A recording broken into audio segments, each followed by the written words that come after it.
هلو البنات اللي ما كيطوالش لها الشعر تجرب هذه الوصفه وترد عليا. كناخذوا الفاسوخ الوسقي مع كاس ديال زيت العافيه اولا زيت الروميه، كنخليوه حتى يذوب وكنطفيو عليه البوطه. غير كيذوب لنا الفاسوخ كنطفيو البوطه، كنزيدوا معلقه ديال زيت الكوك ومعلقه ديال الاعشاب، انا غنذكرها لكم في الاخير.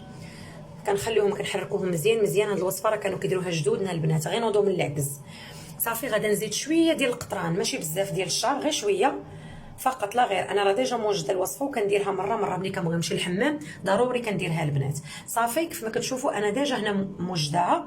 غادا ناخذ كيف وريتكم 2 دروس ديال الثومه وغنخلي داكشي يطلق مع بعضياته، وغادا نكبهم في القرعه، غنغطيها بالالومنيوم، غنسد عليها واحد الاسبوع، غنبدا نستعملها مرتين حتى المره في الاسبوع حتى ناخذ النتيجه، ونبدا نستعملها مره في 15 يوم.